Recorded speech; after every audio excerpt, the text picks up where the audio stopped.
නමෝ තස්ස භගවතු අරහතෝ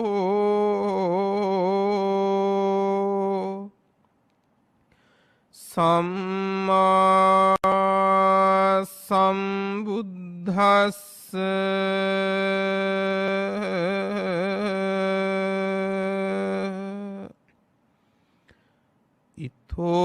ඊතෝසෝ ගාමිනී ඒක නවුනිකප්පෝ යමහං අනුසංසරාමි නාබිජානාමි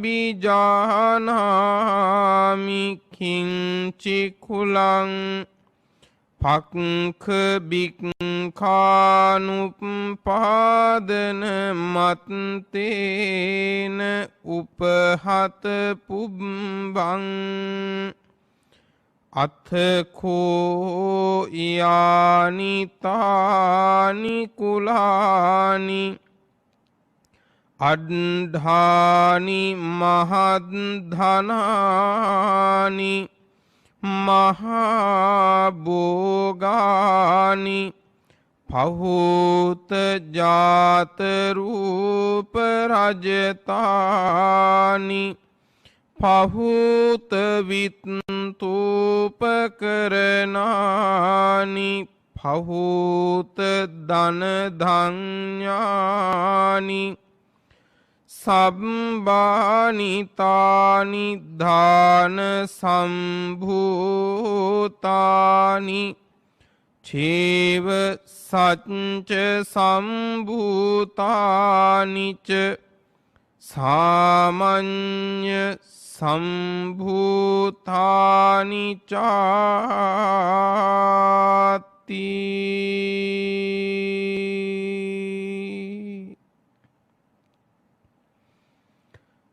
සද්ධර්ම ශ්‍රවණාබිලාෂී ශ්‍රද්ධා සම්පන්න සත්පුරුෂ පින්නතුනි සියලු දෙනාම සසර රැස්කල මහා කුසල බලයකින් මේ ලෝක ධාතුවේ ඊටාම දුර්ලභ වූ දුෂ්කර වූ උතුම්ම ලාභය ලබන්නට සූදානම් වෙන මොහොතයි. සජීව ධර්ම දේශනාවක් ලෙසින් අද මේ පින්වන්ත පිරිස මේ දේශනාව මුළු මහත් ලෝකේ පුරාම විසුරුවා හරිමින් මුළු මහත් ලෝකේටම තථාගත ශ්‍රී මුක බුද්ධ වචනයෙන් මහා සංග්‍රහයක් කරන වේලාව తాවකාලික සැපයක් සුවයක් සලසා දීමේ බලාපොරොත්තුවකින් නොව සියලු දුක් කෙලවර කිරීමෙන් ලබන්නා වූ ඒකාන්ත වූ සැපයක් මුළු මහත් ලෝකයාටම ලැබේවා කියන උතුම් ප්‍රාර්ථනාවෙන් යමෙකුට දුකෙන් නිදහස් වෙන්නට උවමනයි. ඒ දුකකින් නිදහස් වෙන්නට උවමනා පුද්ගලයා ඒ දුකෙන් අනුන්ද ගලවන්නට ඕනෑ කියන සිතිවිල්ල උපද්දවන තැනින්ම ඔහු සත්පුරුෂයෙක් වෙනවා. යමෙකුට සැපයක් ලබන්න උවමනයි. ඒ සැපය දන්න නොදන්න ලෝකේ සියලු දෙනාට ලැබේවා කියලා සිතිවිල්ලක් උපදිනවා නම් ඒ සිතිවිලි උපදින මාත්‍රයෙන් ඒ පුද්ගලයා සත්පුරුෂයෙක් වෙනවා. අන්න ඒ නිසායි ඔබට සත්පුරුෂ පින්නතුනි කියලා ආමන්ත්‍රණය කළේ. ධර්මයෙන් ඔබ ලබන සුවය, ධර්මයෙන් ඔබ ලබා ගන්න රැකවරණය දන්න නොදන්න මුළු ලොව පුරා ඉන්න හැම දෙනාටම සලසා දෙන්නට ඔබට කරුණාව මුල් කරගත් සිටිවිල්ලක් ඉපදිච්ච නිසා. කුසල් සිතක උපත පවා පින්වත්නි ලොකු ලාභයක්. ඒ උපන් කුසල සිතිවිල්ල ක්‍රියාවට නැගුණම ඒ ගැන කවර කතාවක්ද? සම්මා සම්බුදුරජාණන් වහන්සේ වදාළේ චිත්තුප්පාද මත්තම්පිකෝ අහං චුන්ද කුසලේසු ධම්මේසු බහුකාරං වදාමි. චුන්ද කුසල් සිතක් උපදිනවා නම් ඒ කුසල් සිතේ ඉපදීම් මාත්‍රේ පවා බොහෝ උපකාරයි. කෝපන වාදෝ කුමන කතාවක්ද? කායේන වාචාය අනුවිදීයනාසු ඒ කුසල් හිත කයෙන් හරි වචනෙන් හරි ක්‍රියාවටත් නැගුණොත් යම් දාකදී මේ ධර්ම දානය කරනවා කියලා සිතක් උපදින්න ඇති. මේ පින්කමේ මූලාරම්භය අන්නේ හිත. එදා ඒ සිතිවිල්ල පවා මහ උපකාරයක්. දැන් අද ඒ ධර්ම දානයේ ක්‍රියාවට නැගෙන වෙලාව. දැන් එහෙනම් ජනිත කුසලයේ ගැන කවර කතාවක්ද? වැදගත්ම කාරණේ තමයි කුසල් සිතක් උපදින එක පින්වත්නි. කුසල් සිත ඉපදුනේ නැත්තම් කුසලය කියන එක සම්පූර්ණ වෙනවද? සම්පූර්ණ වෙන්නේ නැහැ. මේ ලෝක ධාතුවේ බුදුවරු පහළ වෙනවා ඊටාම දුර්ලභව. ඒ පහළ වෙන්නේ මම ලෝතුරා බුදු වෙමි කියලා පහළ කරගන්න සිතක් හින්දා. එතකොට බලන්න පින්වත්නි හැම දෙයකම මූලාරම්භය සිතිවිල්ලක උපතක්. ඒකයි බුදුහාමුදුරුව වදාළේ කුසල් සිතක් උපදින එක පවා බොහෝ උපකාරයි. ඒ උපදින කුසල් සිත ක්‍රියාවෙහි යෙදෙව්වොත් එය මොන තරම් උපකාරද කවර කතාවක්ද ඒ ගැන. ඒ නිසා මේ හැම දිනාම උපදවාගත් කුසල් හිත ක්‍රියාවට නගමින් අද මහා කුසල් රැස් කර ගන්න වෙලාව. අද මේ උතුම් දේශනාවේ පින්වන්ත දායකත්වය දරමින් කටයුතු කරන්නේ කළුබෝවිල සුදර්ශි මාවතේ පදිංචි පින්වත් චන්ද්‍රා විජේසිංහ මෑණියන්, ඒ වගේම රංගික විජේසිංහ සහ කසුන් විජේසිංහ යන පුතණුවරුන් දෙපළ ඇතුළු පවුලේ පින්වන්ත සත්පුරුෂ පිරිස විසින් දායකත්වයේ දරන ඔබටත් ඔබේ දායකත්වයෙන් ලෝකෙ පුරා බණ අහන්න හැමටත් බුද්ධාදී උතුමන් නිවුණු උතුම් නිවන් අවබෝධයම සිද්ධ වේවා කියන ප්‍රාර්ථනාවන් හිත් තුළ ඇති කරගෙන පින්වතුනි කවුරුත් ගෞරවයෙන් දැන් ධර්ම ශ්‍රවණය කරමු. පින්වත්නි, දේශනා පාඨයක් මේ දේශනාවට මාතෘකා කළා. මේ දේශනා පාඨයේ සඳහන් වෙන්නේ සූත්‍ර පිටකයේ සංයුත්ත නිකායේ.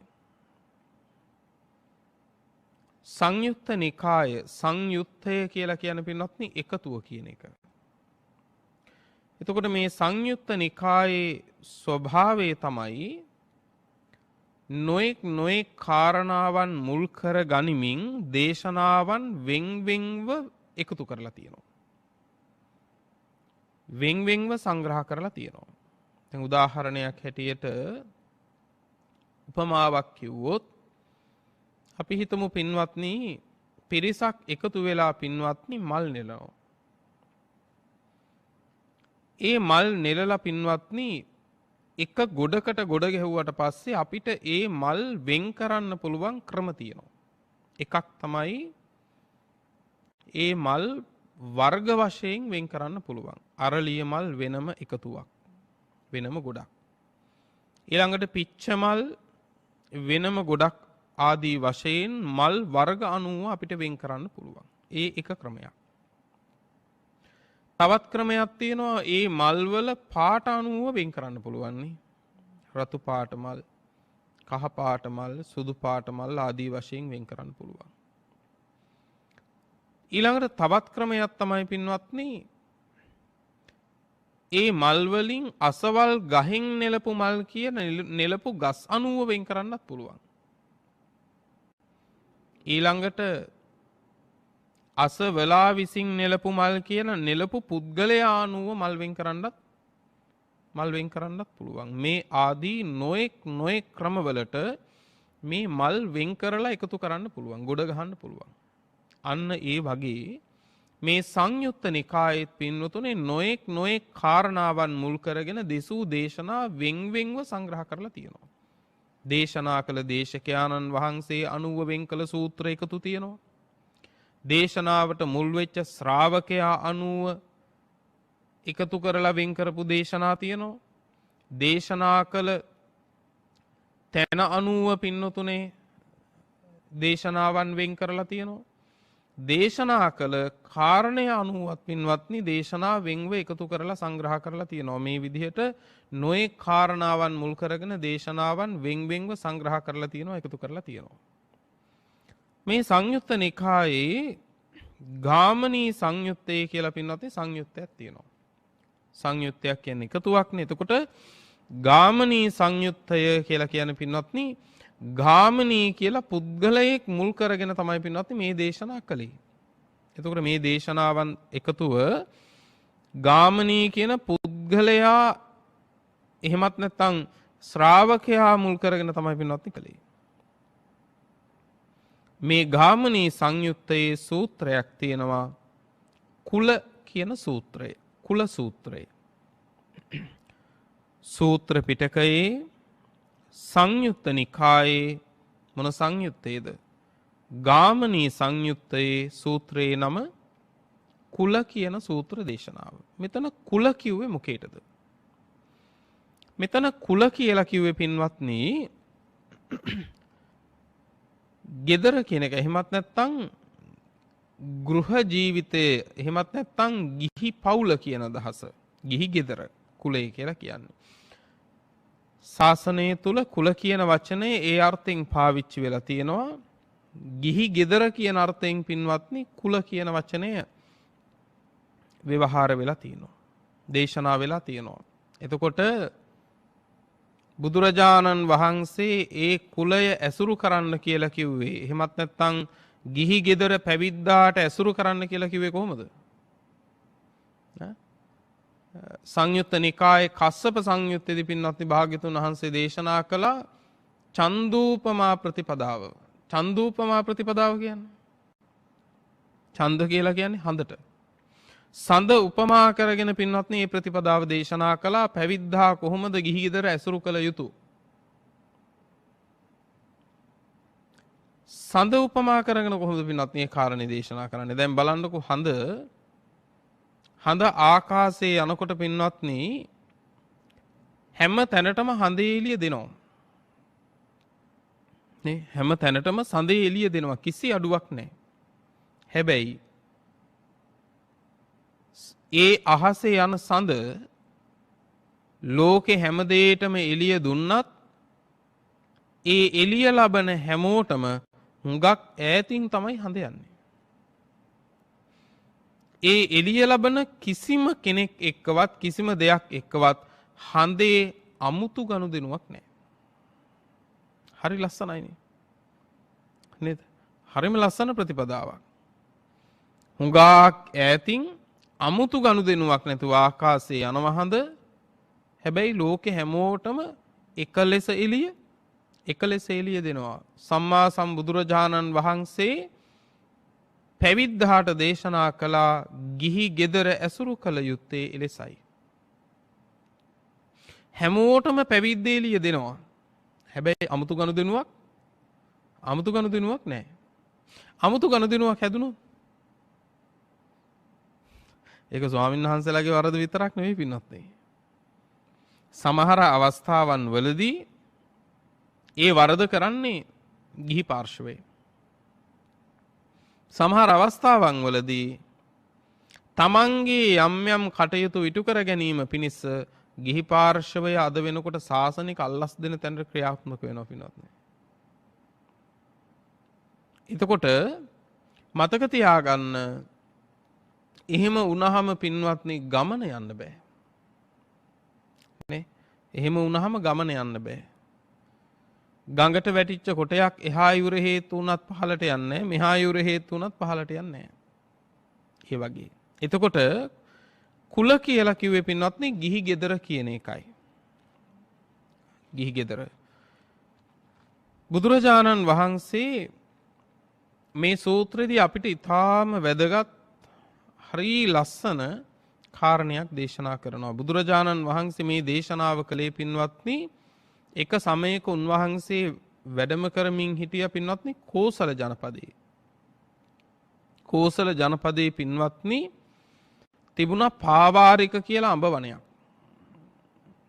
උන්වහන්සේ මේ කොසල් රටේ පාවාරික අඹ වනයේ පින්වත්නි වැඩ ඉන්න වෙලාවේ සම්මා සම්බුදුරජාණන් වහන්සේ වගේම නිගණ්ඨනාථ පුත්තත් පින්වත්නි හිටියේ ඒ කාලේ මේ කෝසල ජනපදයේ. දැන් බුදුහාමුදුරුත් කෝසල ජනපදයේ. ඒ කාලේ වෙනකොට නිගණ්ඨනාථ පුත්තත් කෝසල ජනපදයේ. නිගණ්ඨනාථ පුත්ත කියලා කියන්නේ අද අපි ඔහු මිත්‍යා දෘෂ්ටිකයෙක් හැටියට බැහැර කළාට එදා සමාජයේ පින්වත්නි එහෙම බැහැර කළේ නැහැ. එදා සමාජයේ නිගණ්ඨනාථ පුත්ත පිළිබඳව පින්වත්නි බොහෝම ලොකු විශ්වාසයකින් හිටියා. මේ අය නිකන් ශාස්ත්‍රූවරු නෙවෙයි. නිගණ්ඨනාථ පුත්ත එහෙම කියන්නේ පින්වත්නි තථාගතයන් වහන්සේට වඩා වයසින් මුහුකුරා ගිය ශාස්ත්‍රූවරයෙක්. ඔහු කියන්නේ හරිද වැරදිද කියන එක නෙවෙයි. නමුත් ඔහු වයසින් තථාගතයන් වහන්සේට වඩා මුහුකුරා ගිය ශාස්ත්‍රූවරයෙක්. සාමාන්‍යයෙන් ලෝකය තරුණයෙක් කියන එක එකහෙලා පිළිගනීද වැඩිහිටියෙක් කියන එක එකහෙලා පිළිගනීද? කවදත් පින්වත්නි වැඩිහිටි මතයට ගරු කරනවා තරුණයාගේ මතය හරි වුණත් සමහර වෙලාවකදී බැහැර කරන අවස්ථා තියෙනවා. ඒ නිසා මතක තියාගන්න අපි සරණ ගිය අපේ සම්මා සම්බුදුරජාණන් වහන්සේ ලෝතුරා සම්මා සම්බුද්ධ රාජ්‍යයට පත් වෙලා පෙර අහපු නැති බණක් ලෝකෙට කියනකොට වයස අවුරුදු 35යි. මේක පෙර අහපු විදිහ බණකුත් නෙවෙයි. පෙර නාහපු බණක් අවුරුදු 35ක තරුණයෙක් කියනකොට නිකං තැනක නෙවෙයි. වයසින් ඊටාම මුහුකුරා ගියපු දහස් ගණන් පිරිවර ඇතුව හිටපු වෙනත් ශාස්ත්‍රූවරුත් බණ කියද්දී හිතන්න එපා මේක බුදුරජාණන් වහන්සේට ලේසි වුණා කියලා. බුදුරජාණන් වහන්සේ ඇත්තටම කරලා තියෙන විප්ලවයක්. කෙසේ හෝ වේවා සම්මා සම්බුදුරජාණන් වහන්සේ වටා පින්නතුනේ පිරිස ගොඩ නැගෙනකොට සම්මා සම්බුදුරජාණන් වහන්සේට ලාභ සත්කාර පුද පූජා ගරු බුහුමන් දක්වනකොට බුදුරජාණන් වහන්සේට ඒව ලබන්න උවමනාවක් තිබුණේ නැහැ. නමුත් පැහැදිච්ච අය උන්වහන්සේ විශේෂයි ඒ සත්කාර කළා.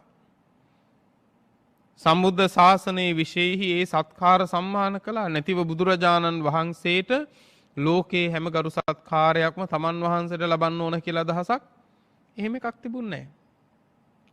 ඒකනේ පින්නතුනේ නිගණ්ඨනාථ පුත්තගේ ප්‍රධානම දායකයා වෙච්ච උපාලි ගෘහපතිය ඇවිල්ලා බුදුරජාණන් වහන්සේ එක්ක වාද කරලා පින්වත්නි අන්තිමේදී පරද්දන්න කියලායි ආවේ.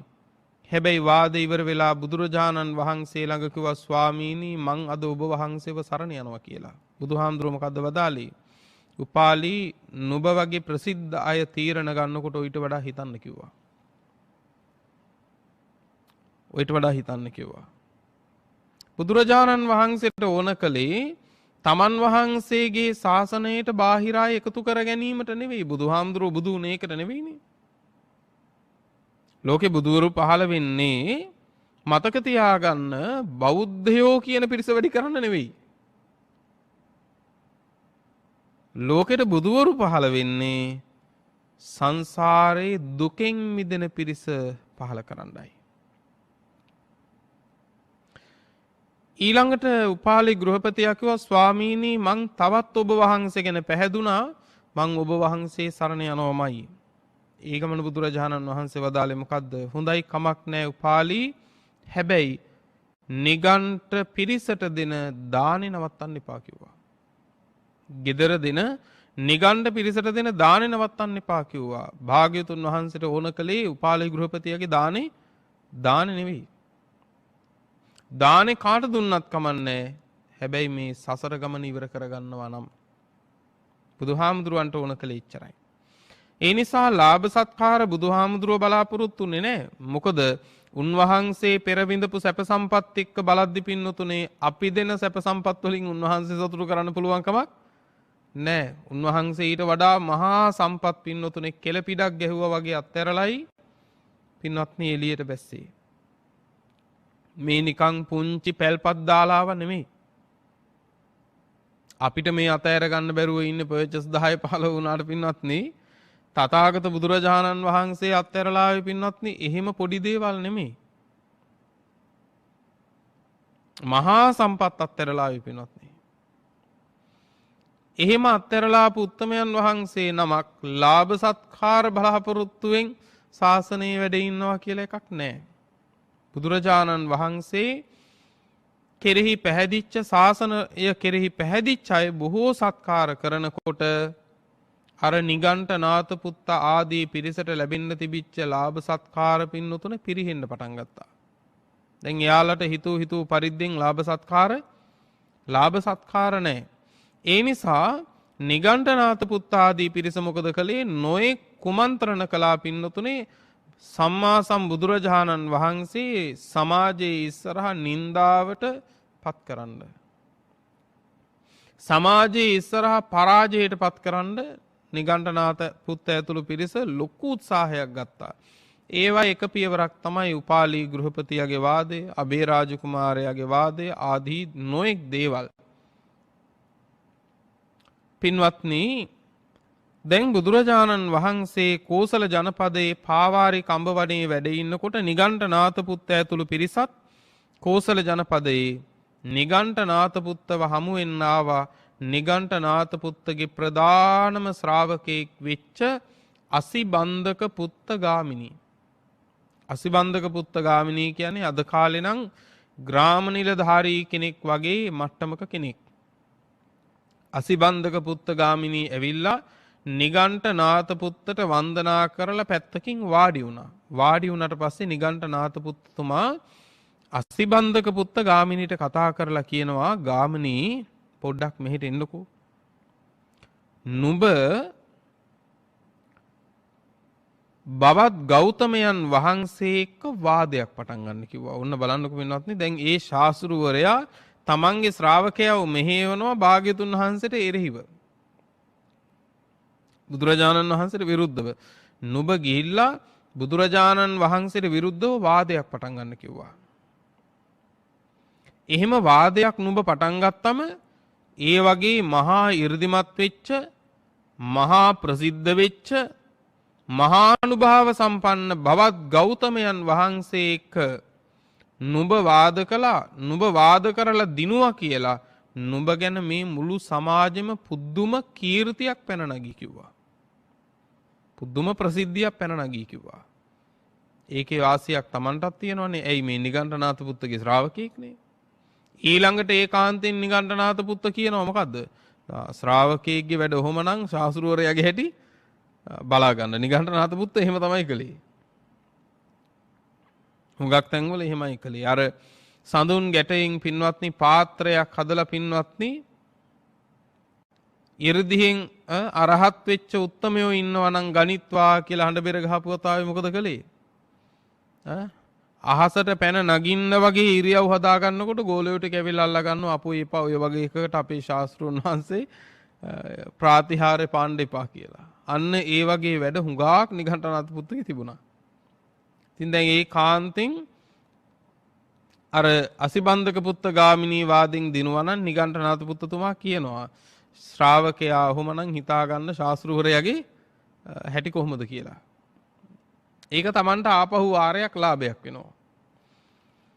දැන් අසිබන්ධක පුත්ත ගාමිණී කිව්වා නිගණ්ඨනාත පුත්තතුමනි මේ මහානුභාව සම්පන්න මහා 이르දිමත් වෙච්ච බවත් ගෞතම බුදුරජාණන් වහන්සේ එක්ක මං කොහොමද වාද කරන්නේ? මං කොහොමද වාද කරන්නේ? ඒකනම් කරන්න පුළුවන් වැඩක්. ඒකනම් කරන්න පුළුවන් වැඩක් නෙමෙයි කිව්වා. දැන් නිගණ්ඨනාත පුත්තතුමා මොකද කිව්වේ? නෑ එහෙම නෙවෙයි. ඕක කරන්න පුළුවන්. ඔයා මෙන්න මෙහෙම කරන්න කියලා කරන්න ඕන වාදෙත් දැන් කියලා දුන්නා. මොකද්ද කිව්වේ? ඔයා ගිහිල්ලා අහන්න බුදුරජාණන් වහන්සේගෙන් බවත් ගෞතමයන් වහන්සේ ඔබ වහන්සේ මේ ගිහි ගෙවල් වල ඉන්න දායක කාරකාදී මිනිස්සුන්ට කරුණාව පතුරවන එක ගැන, අනුකම්පාව පතුරවන එක ගැන, මෛත්‍රිය පතුරවන එක ගැන නොඑක ආකාරයෙන් දේශනා කරනවා නේද කියලා අහන්න කිව්වා. දැන් ගිහි අයට, ගිහි ගෙවල් වල ඉන්න අයට නොඑක ආකාරයෙන් කරුණාව, මෛත්‍රිය, අනුකම්පාව පතුරවන හැටි ගැන බවත් ගෞතමයන් වහන්සේ දේශනා කරනවා නේද කියලා අහන්න කිව්වා.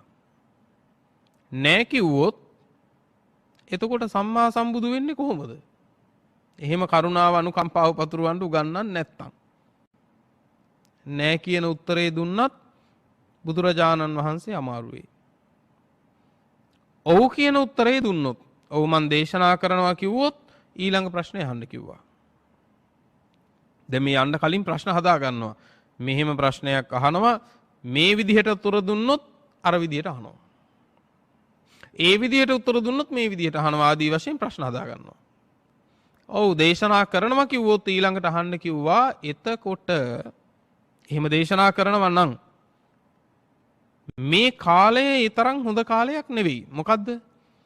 ඉදා පින්වත්නි මේ ප්‍රදේශයට දුර්භික්ෂ කාලයක්. මිනිස්සුන්ට කණ්ඩ අදින්න හරි හිගයි. ඊ타ත්ම මිනිස්සුන්ගේ ඇටකටු ටික විතරයි පේන්න තිබ්බේ. තන පින්වතුනේ මිනිස්සු මැරිලා ඒ මිනිස්සුන්ගේ සුදු පාට ඇටකටු විසිරිලා තිබ්බා. තන දුර්භික්ෂ කාලයක්. වපුරපු දේවල් වල අස්වැන්න නැහැ. ඒ වපුරපු ධන ධාන්‍ය වල පින්වතුනේ කෝටු වගේ ගස් ටික විතරයි තිබුණේ, ධාන්‍ය වර්ග නැහැ. අස්වැන්න නැහැ. ඊටාම දුෂ්කර කාලයක්, දුර්භික්ෂයක්. අහන්න කිව්වා මේ දුර්භික්ෂ කාලයක් මිනිස්සු මෙරිලා ඇටකටු සීසීකඩ උපදවගත්තු ධන ධාන්‍යයක් මිනිස්සුන්ට නැහැ. එහෙම තියෙද්දී මහා භික්ෂු පිරිසක් පිරිවරාගෙන ඔහොම පිණ්ඩපාතේ වඩිනකොට ඒ මිනිස්සුන්ට ඕක අපහසුයක් නේද? දැන් අනුකම්පාව, මෛත්‍රිය, කරුණාව ගැනනේ දේශනා කරනවා කිව්වේ. එතකොට අහන්න කිව්වා මේ දුර්භික්ෂ කාලේ මිනිසුන්වත් කන්න නැතුව ඉන්න වෙලාවේ, ධන දාන්නේ මොකුත් නැති වෙලාවේ මහ භික්ෂු පිරිසක් පිරිවරාගෙන ඔහොම පිණ්ඩපාතේ වඩින එක ඒ මිනිසුන්ට පහසුවක්ද? පහසුවක් නෙවෙයිනේ. ඒ මිනිසුන්ට මහ පීඩාවක් නේ. ඒ නිසා ශ්‍රමණ බවත් ගෞතමයන් වහන්සේ කුලයන් විනාශ කරන කෙනෙක්. කුලයන් පීඩාවට පත් කරන කෙනෙක් කියලා චෝදනා කරන්න කිව්වා. දැන් බුදුරජාණන් වහන්සේ කොහෙට උත්තර දුන්නත් පින්වත්නි දිනන පැත්තට අසිබන්ධක පුත්ත ගාමිනීව හැදුවා නිගණ්ඨනාථ පුත්තුමා. හොඳයි කියලා හදාගත්තු වාදයක් අරගෙන අසිබන්ධක පුත්ත ගාමිනී බුදුරජාණන් වහන්සේ ළඟට ගියා. එදා අබේරාජ කුමාරයාත් බුදුහාඳුර ළඟට ගියේ එහෙමයි, ප්‍රශ්න හදාගෙන. අබේරාජ කුමාරයාත් පින්වත්නි යන්න කලින් හදලා දුන්නානේ ප්‍රශ්න නිගණ්ඨනාථ පුත්තුමා. මොකද හදලා දුන්නේ? අහන්න කිව්වා බවත් ගෞතමයන් වහන්සේ අනුන්ගේ හිත රිදෙන වචන කියනවද නැද්ද කියලා. කියනවා කිව්වොත් අහන්න කිව්වා අනුන්ගේ හිත රිද්දන වචන කියනවා නම් ඔබ වහන්සේ බුදු කෙනෙක් වෙන්නේ කොහොමද කියලා. අනුන්ගේ හිත රිද්දන වචන කියන්නේ නැහැ කිව්වොත් එහෙම අහන්න කිව්වා. එතකොට දේවදත්ත හාමුදුරුව අපායේ යනවමයි කියලා කිව්වේ. ඒ කාන්තෙන් කල්පයක් අපායේ ඉන්නවයි කිව්වේ. එහෙම කිව්වම දේවදත්ත හාමුදුරන්ගේ හිත රිදෙනවනේ. එහෙම කියන්න කිව්වා. එතකොට කොහෙට උත්තර දුන්නත් බුදුරජාණන් වහන්සේට අලාභයි. එදා අබේරාජ කුමාරයා මේ ප්‍රශ්නේ අහපුවම බුදුහාමුදුරුවෝ මොකද්ද කිව්වේ? බුදුහාමුදුරුවෝ අබේරාජ මං ඕකට උත්තර දෙන්නම්. ඊට කලින් මම ප්‍රශ්නයක් අහන්න දෙව්වා. අබේරාජ ඇවිල්ලා හිටියේ පුංචි දරුවෙක් වඩාගෙන. ඇහුවා අබේරාජ ඔය අතේ ඉන්න පුංචි දරුවා බිම තිබ්බම නොයේ කැට කැබිලිති ගල් කැට ආදී කටේ දාගන්නවද කියලා ඇහුවා. අනේ එහෙමයි ස්වාමීනි දාගන්නවයි කිව්වා. දැන් වාදේ පැත්තකින් තියලා අබේරාජ ඒක ගැන කියනවා. එහෙම වුණාම මොකද කරන්න කියලා ඇහුවා. ස්වාමීනි දරුවව අරගෙන එළියට දාන්න කියලා දරුවට කියනවායි කිව්වා. ඉතින් දානවද කියලා ඇහුවා. සමහර වෙලාවට දානවා කිව්වා. සමහර වෙලාවට දාන්නේ නැහැ කිව්වා. එතකොට මොකද කරන්න කියලා ඇහුවා. එතකොට ඉතින් කරන්න දෙයක් නැහැ බුදුහාමුදුරුවනේ. වම් අතින් කට දෙපැත්ත මිරිකලා දකුණු අතේ දබරැගිල්ල නවලා කට ඇතුළට දාලා අර කටට දාගත්තු ඒවා එළියට ඇදලා ගන්නවයි කිව්වා. බුදුහාමුදුරුව වදාලා අබේරාජ ඒක දරුවට හරි වේදනාකාරී ඇතිනේ. තුවාල වෙනවත් ඇති. කට දෙපැත්තෙන් මිරිකලා එක ඇඟිල්ලක් දෙකට නමලා කට ඇතුළට දාපුවම අර පුංචි දරුවගේ දරුවට වේදනාකාරී ඇතිනේ. අබේරාජ කිව්වා ස්වාමීනි මං එහෙම නොකොලොත් එහෙම මේ දරුවා ඊටත් වඩා මහ විපතකටපත් වෙනවා. නරකක් කරන්න නෙවෙයිනේ ස්වාමීනි දරුවා බේර ගන්න අදහසින් මං එහෙම රිදුනා වුණත් මං එහෙම ගන්නවයි කිව්වා. බුදුහාරව දාලේ මොකද්ද? අබේරාජ එහෙනම් දැනගන්න කිව්වා. මමත් අනුන්ට හොඳක් වෙනවා නම් හිත රිදෙනේවත් කියනවායි කිව්වා. හිත රිදෙන්නේ නැතිවත් කියනවායි කිව්වා. එතකොටම අබේරාජට කියවුණලු නිගණ්ඨය ඉවරයි කියලා. ඉතින් ඒ වගේ ප්‍රශ්න හදාගෙන ආපු පිටසක් හිටියා. දැන් මේ අසිබන්ධක පුත්තගාමිනිත් හදපු ප්‍රශ්න අරන් ඇවිල්ලා බුදුරජාණන් වහන්සේට වන්දනා කරලා ඇහුවා ස්වාමීනි බවත් ගෞතමයන් වහන්සේ ඔබ වහන්සේ ගිහි ගෙවල් වල ඉන්න මිනිස්සුන්ට නොඑක් ආකාරයෙන් අනුකම්පාව කරුණාව මෛත්‍රිය පතුරවන එක ගැන දේශනා කරනව නේද කියලා ඇහුවා. සම්මා සම්බුදුරජාණන් වහන්සේ වදාලා ඔව් ගාමිනී දේශනා කරනවා කිව්වා. එතකොට භාග්‍යවතුන් වහන්සේ මේ කාලය ඒ තරම් හොඳ කාලයක් නෙවෙයි. දුර්භේක්ෂයක් ඇවිල්ලා මිනිස්සුන්ගේ ඇටකටු ඒ තැන්වල විසිරිලා කිසිම තැනක ධන ධාන්‍ය ආදියක් ඉපදිලා නැහැ. මෙහෙව් කාලෙක ඔබ වහන්සේ මහ විශාල භික්ෂු පිරිසක් පිරිවරාගෙන පිණ්ඩපාතේ වැඩම කරාම මේ මිනිස්සුන්ට මොනතරම් අපහසුවක්ද? ඔබ වහන්සේ කරුණාව ගැන කිව්වට, අනුකම්පාව ගැන කිව්වට, මෛත්‍රිය ගැන කිව්වට ඔබ වහන්සේ කුලයන් විනාශ කරන කෙනෙක් නේ කිව්වා. ඔබ වහන්සේ ගිහි ගෙවල් පරිහානියටපත් කරන කෙනෙක් නේ කිව්වා. ඔන්න කරපු චෝදනාව සම්මා සම්බුදුරජාණන් වහන්සේ වදාළයි වෙලාවේ ගාමිනී අහගන්න කිව්වා. ඊතෝසෝ ගාමිනී ඒක නෞතිකප්පෝ. ගාමිනී මං මෙතන ඉඳලා සිහි කරනවා කිව්වා කල්ප 91ක්. මෙතන ඉඳලා අතීතයට කල්ප 91ක් මෙනෙහි කරනවායි කිව්වා. මේ කියන්නේ බුදුරජාණන් වහන්සේට පුළුවන් කල්ප 91ක් මෙනෙහි කරන්න විතරක් කියන එක නෙවෙයි. බුදුරජාණන් වහන්සේට අනේක වේතං පුබ්බේ නිවාසං අනුස්සරති.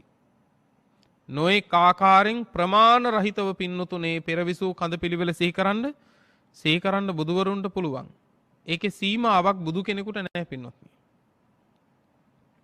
බුදුරජාණන් වහන්සේට ඒවා සිහි කරද්දී කිසිම ආකාරයක ආවරණයකුත් නැහැ පින්වත්නි. ඒක තමයි අනාවරණ ඥානය කියන්නේ. බුදුරජාණන් වහන්සේට මෙන්න මෙතනින් එහාට මේ ටික සිහි කරන්න බෑ කියලා ආවරණයක් නැහැ. පින්වත්නි නමුත් බුදුහාමුදුරුවෝ මෙතෙන්දි වදාලා ගාමිනී මං මෙතන ඉඳලා කල්ප 91ක් අතීතේ මෙනෙහි කරනවායි කිව්වා. මේ ගෙවිච්ච කල්ප 91ක් ඇතුලේ ඉදෙන දෙයක්, gedara ඉදෙන දෙයක් දන් දීලා විනාශ වෙච්ච ගිහි ගෙදරක් මං බුදු වැසින් දකින්නේ නැහැ කිව්වා. මතක තියාගන්න. කවදාකවත් ගෙදරක් දන් දීලා දුප්පත් වෙනවා කියලා එකක් නැහැ පින්වත්නි. ඒක බුදු ඇසකින් දකින්න නැති දෙයක්. කවමදාකවත් අපි නමුත් අපිට හිතෙනවා ඔය ඔක්කොම දුන්නාම අපිට කොහෙන්ද කියලා. ඔය දෙන දීමනාව දුන්නොත් නම් අපි මහ පාරට වැටේ කියලා අපිට හිතෙනවා. අපි ඉතින් තුන් කල් දැකලා නෙවෙයිනේ. අපි ඉතින් පින්වත්නි දන් දෙන්නේ අමාරුවෙන් කාමයේ ඇලිලා ඉන්නේ නේ. අපි දෙන්න කලින් අපේ හිතට එනවනේ පින්වත්නි දුන්නම මොකද වෙන්නේ කියලා. නමුත් බුදුහාමුදුරු දේශනා කරනවා කල්ප 91ක් අතීතයේ මං මෙනෙහි කරනවා ගාමිනී මේ කල්ප 91 gedara ඉදෙන දෙයක් දන් දුන්නා කියලා දුප්පත් වෙච්ච විනාශ වෙච්ච පිරිහිච්ච ගිහි ගෙදරක් මං බුදු ඇසින් දකින්නේ කිව්වා. මේ ලෝක ධාතුවේ යම් තාක් දෙනා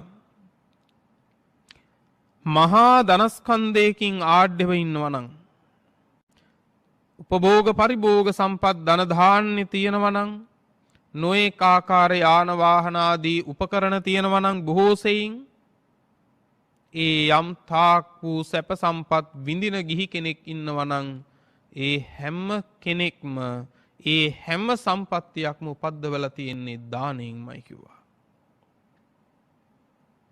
මේවා හොඳට මෙනෙහි කරන්න පින්වත්නි. අද අපි දන් දීම ගැන කතා කරනවා වගේම ඔබ විඳින සම්පත් අනුව ඔබ ටිකක් මෙනෙහි කරලා බලන්න ඔබ සංසාරයේ දීපු දන් ගැන. අපි ඒවත් මෙනෙහි කරන්න එපා. අද කරන පින්කම් වලින් සතුටු වෙනවා වගේම අපිට පුළුවන් වෙන්න ඕන අද විඳින සැප සම්පත් වලින් මෙනෙහි කරගන්න අතීතේ අපි කළ පින්කම්. නේ? දැන් දෙව්ලොව උපන්න කෙනා දෙව්ලොවදී සතුටු වෙන්නේ ඒ සැපයත් විඳිමින් ඒ සැපය ලබන්න පෙර කළ පිනත් මෙනෙහි කරමින්. ඒකනේ කිව්වේ ඉදනන්දති පෙච්චනන්දති කත පුඤ්ඤෝ උභයත්ත නන්දති පුඤ්ඤං මේ කතන්ති නන්දති බීයෝ නන්දති සුගතින් අතෝ. වඩාත් සතුටු වෙන්නේ සුගතියේදී. පින් කරපු කෙනා දෙව්ලොව ඉපදුනාම දෙව්ලොවදී හුඟක් සතුටු වෙනවා. ඇයි මෙලවදී අපි පින්කම් කරද්දී සතුටු වෙන්නේ පින්නතුනේ කරන එකකින්. ඉදනන්දති කිව්වේ ඒකයි. මෙලවදී අපි සතුටු වෙන්නේ පින් කරන එකකින්. පෙච්චනන්දති පරලොවදී සතුටු වෙන්නේ මොකෙන්ද? කරන එකකින් නෙවෙයි. කරපු පින්කමේ විපාකින්. පැහැදිලි නේද? මෙලවදී අපි සතුටු වෙන්නේ මොකෙන්ද? පින්කම කරන එකකින්. ඊළඟට පරලොවදී අපි සතුටු වෙන්නේ අද කළ පින්කමේ විපාකයෙන්, කුසල විපාකයෙන්. ඊළඟට වඩාත් සතුටින් පින් කළ කෙනා දැන් දෙව්ලොව උපදිනවා කියන්නකෝ. දෙව්ලොවදී මොකද වෙන්නේ? දෙව්ලොවදී මීටත් වඩා මහ විශාල දිව්‍යමය කාම සැපයක් විඳිනවා. ඒ සැපය විඳිනවා විතරක් නෙවෙයි. දැන් අද අපි මනුස්ස ලෝකෙදී මේ සැපයක් විඳිනවනේ. තව කෙනෙක් එක්ක සංසන්දනය කරපුවාම මේක ගොඩක්ද ටිකක්ද කියන එක නෙවෙයි. අපි සැපයක් විඳිනවනේ. හැබැයි මේ සැපය අසවල් පින්කම කළ හින්දා කියලා අද අපිට මෙනෙහි කරන්න බෑ. හැබැයි අපිට ධර්මයට අනුකූලව ධර්මයේ දන්න ශ්‍රාවකයෙකුට හිතා ගන්න පුළුවන් මම පෙර දන් දීලා තියෙනවා. මනුස්ස භවයේ ලබන්න මම පෙර සිල් රැකලත් තියෙනවා.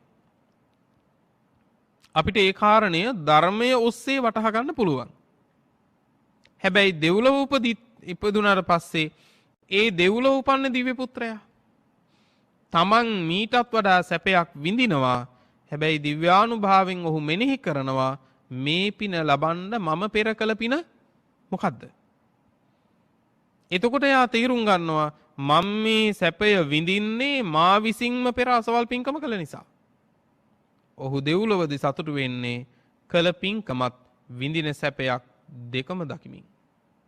ඒකයි කිව්වේ භීයෝ නන්දති වඩාත් සතුටු වෙනවා කියලා. එතකොට පින්වත්නි මතක තියාගන්න අද අපි යම් සැපයක් විඳිනවා නම් ඒ හැම සැපයක්ම දානය තුලින් උපද්දව ගත්තේවා. දානය තුලින්. හැබැයි අද අපිට සමහර විටකදී කාමච්ඡන්දාදී නීවරණ අපේ හිත යටපත් කරපුවම අද අපිට හිතෙන්න පුළුවන් මේ ටික දුන්නාම අපිට මොකුත් නැති වෙයිනේ කියලා. හැබැයි මේ ටික හම්බුනේත් අපිට ওই විදිහටම දීලා ওই විදිහටම දුන්න නිසා. මේ තියෙන ටික දෙනකොට අද අපේ හිත ආපස්සට ඇදෙනවා. හැබැයි මේ ටික ලැබුණේ මොකකින්දද? ලැබුණේ පෙර දීපු නිසා. පෙර දීලා මේ ටික ලැබුණාට පස්සේ මේ ලැබිච්ච ටික දෙනකොට බොහෝ අයගේ මේ ලැබිච්ච ටික දෙන්න හදනකොට බොහෝ අයගේ හිත ආපස්සට ඇදෙනවා. ඒකෙන් මොකද වෙන්නේ? පින්වත්නි ජෝති තම පරායනෝ. සමහර අය ආලෝකයෙන් අඳුරට යනවා. පෙරත් දුන්නා අද ලැබිලා තියෙනවා. ඒ නිසා අදත් මං ඇති හැටි පරිද්දෙන් දෙනවා කියලා හිතන කෙනා ආලෝකයෙන් ආලෝකය හොයාගෙන යනවා. සමහර කෙනෙක් හිතනවා අනේ ඉතින් අපිට දෙන්න තරම් දෙයක් නැහනේ. දෙන්න තරම් දෙයක් නැති වුණාට කන්න දෙයක් තියෙනවනේ. කණ්ඩ තියෙන දෙයින් ටිකක් දෙන්න.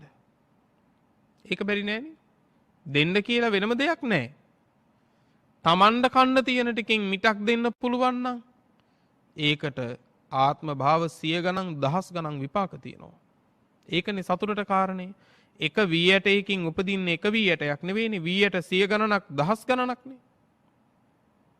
එහෙනම් තමන්ට කණ්ඩ තියෙන බත් පිඟානෙන් වෙන් කරන එක බත් මිටක ආනිසංසය මිටක් නෙවෙයිනේ. එතනින් පටන් ගන්න පුළුවන්නේ. ඒ නිසා බුදුහාමුදුරුවෝ පෙන්නනවා දන් දීමෙන් දුප්පත් වුණා කියලා එකක් නෑ කිව්වා. හැබැයි තථාගතයන් වහන්සේ මේ පරිද්දෙන් කුලයන් විනාශ කරනවා. තථාගතයන් වහන්සේ මේ පරිද්දෙන් කුලයන් පරිහානියට පත් කරනවයි කියලා යමෙක් යම් දෘෂ්ටියක් මතයක් ඔළුවේ දාගෙන හිටියොත් අන්න ඒ දෘෂ්ටියේම ඉඳලා ඒ දෘෂ්ටියේ ඉන්න මිනිස්සයා නම් මරණින් මත්තේ අත දිගෑරියා වගේ නිරේ වැටෙනවා කිව්වා. අත දිගෑරියා වගේ නිරේ වැටෙනවා කිව්වා. බුදුරජාණන් වහන්සේ මේ කාරණේ දේශනා කළාට පස්සේ අසිවන්දක පුත්ත ගාමිනී වන්දනා කරලා කිව්වා ස්වාමීනි හරි මගේ. හරිම මනෝහරයි දේශනාව, හරිම කාන්තයි. ස්වාමීනි යටිකුරු වෙච්ච දේ උඩුකුරු කළා වගේ, වැහිලා තිබිච්ච දේ විවර කළා වගේ, ඇස්සැත්තන්ට රූප දකින්ට අඳුරේ තෙල් පැහැනක් දැල්ලුවා වගේ, පාර වැරදිලා මං මුලා වෙච්ච අයට පාර කිව්වා වගේ. ඔබ වහන්සේ හරියට මේ කාරණය හරිම ලස්සනට දේශනා කළා. ස්වාමීනි අද පටන් මං ඔබ වහන්සේත් දෙසූ ධර්මයක් සංඝ රත්නයක් දිවි හිමියෙන් සරණ යනවා කියලා තිසරණේහි පින්නතුනේ පිහිටියා අසිබන්ධක පුත්ත ගාමිනී. හොඳින් මෙනෙහි කරගන්න මේ ශාසනයේ පින්නතුනේ අතීතයේ අපි කළ පින් අද විඳිනවා. අතීතයේ පුබ්බේච කත පුඤ්ඤතා පෙර කළ පින් අපි විඳිනවා. ඒක මෙනෙහි කරන්න. අද පින් කරනවා වගේම තමන් පෙර පින් කර ඇති බව ධර්මයේ තුලින් අද වටහා ගන්න පින්වත්නි. අද බොහෝ දෙනෙක් ඒක කරගන්නේ නැහැ. නේ කකුල් දෙකෙන් ඇවිදින්න පුළුවන් තාක්කල් හිතෙන්නේ නැහනේ මම පින් කරලා කියලා. හැබැයි රෝදපුට වැඩ වැටිච්ච දවසට කරුම වැටෙනවා. නේ අනේ මම පව්කාරයි කියලා එදාට මෙනෙහි කරනවා. හැබැයි කකුල් දෙකෙන් ඇවිදින්න පුළුවන් කාලේ තාමත් මට පින තියෙනවා කියන එක මෙනෙහි කරන්නේ නැහැ ලෝකේ. ඒ නිසා මේ පිනෙහි විපාකය පිනෙහි බලය පවතින වෙලාවේ ඒ බව මෙනෙහි කරන්න. ඒක අත්‍යවශ්‍ය කාරණයක් පින්වත් මේ ධර්මයේ අප්‍රමාදී වෙන්න. ඒ නිසා පින්වන්ත හැම දිනාටම ලැබිලා තියෙන්නේ මේ දුර්ලභ අගනා අවස්ථාවක්. අගනා අවස්ථාවක්. ඒ අවස්ථාවෙන් උතුම් ඵල ලබන්න ධර්මයේහි සඳහන් පරිද්දෙන් ධර්මයට අනුරූප පරිද්දෙන් හැම වෙලාවකදීම තමන්ගේ ජීවිතය පිළිබඳව ප්‍රතිවීක්ෂා කරන්න පටන් ගන්න. සියලු දෙනාටම උතුම් නිවන පිණිස මේ දේශනාව හේතු වේවා කියන ප්‍රාර්ථනාවෙන් දේශනාව නිමාවට පත් කරනවා.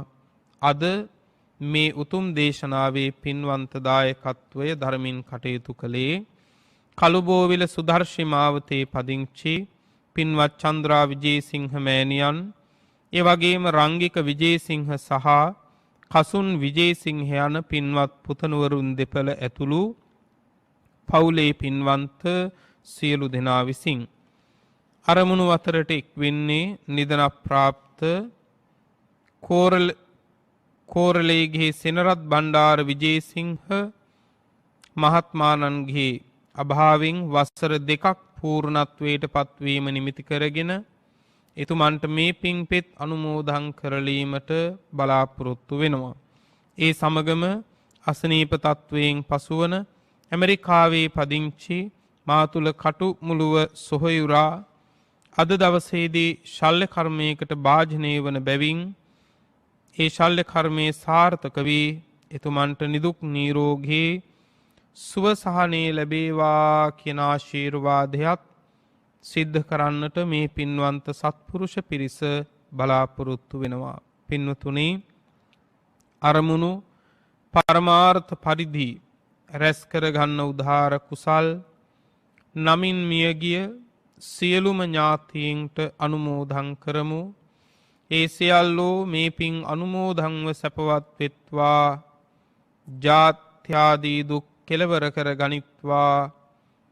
ප්‍රාර්ථනීය බෝධීන්ට පැමිණ නිවනින් සැනසෙත්වා කියලා සාදු කියලා පින් අනුමෝදන් කරමු. දේශනාවේ දායකත්වයේ දරූ පින්වන්ත සියලු දෙනාටමත් සුවසේ ධම්ම අවබෝධේ වේවා. ධර්ම ශ්‍රවණය කළ සියලු දෙනාටත් නිදුක් නිරෝගී චිරජීවනයත් සැලසේවා. බුද්ධාදී උතුමන් නිවුණු සැනසුණු අමා මහ නිවන අපටත් මේ කුසල බලයෙන්ම ලැබේවා කියලා සාදු කියලා ප්‍රාර්ථනාවන් ඇති කරගනිමු. ලොව සසුන සුරකින්න සියලු සම්මා දිට්ඨික දිව්‍ය රාජ මණ්ඩලයටත් මේ පින් ලැබේවා.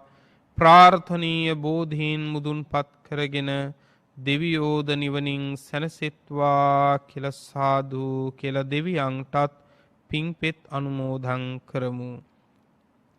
ආකාසට්ඨා ච බුම්මට්ඨා දේවානාගා මහිද්దికා පුඤ්ඤං තං අනුමෝදිත්වා චිරං රක්ඛන්තු ලෝක සාසනං චිරං රක්ඛන්තු ධම්ම දේශනං චිරං රක්ඛන්තු ත්වං සදා.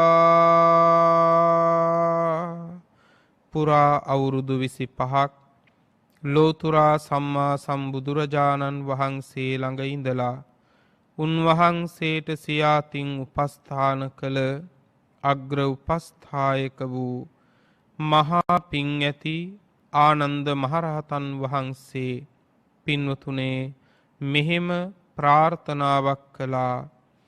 දස බල සේලප්පභවා නිබ්බාන මහා සමුද්ද පරියංතා අට්ඨංග මග්ග සලිලා ජින වචන නදී චිරං වහතු. දස බල බුදුරජාණන් වහන්සේ නම් මහ පර්වතය මුදුනින් හටගත් අමා මහ නිවන නම් මහ සයුර කෙළවර කොට ඇති ආර්ය අෂ්ටාංගික මාර්ගය නම් සිසිල් දිය පිරුණු ඒ උතුම් තථාගත බුද්ධ වචනය නම් වූ ගංගාව අපමණ සත්වයින්ගේ අනන්ත සංසාර දුක්ගිනි නිවාලමින් තව බොහෝ කල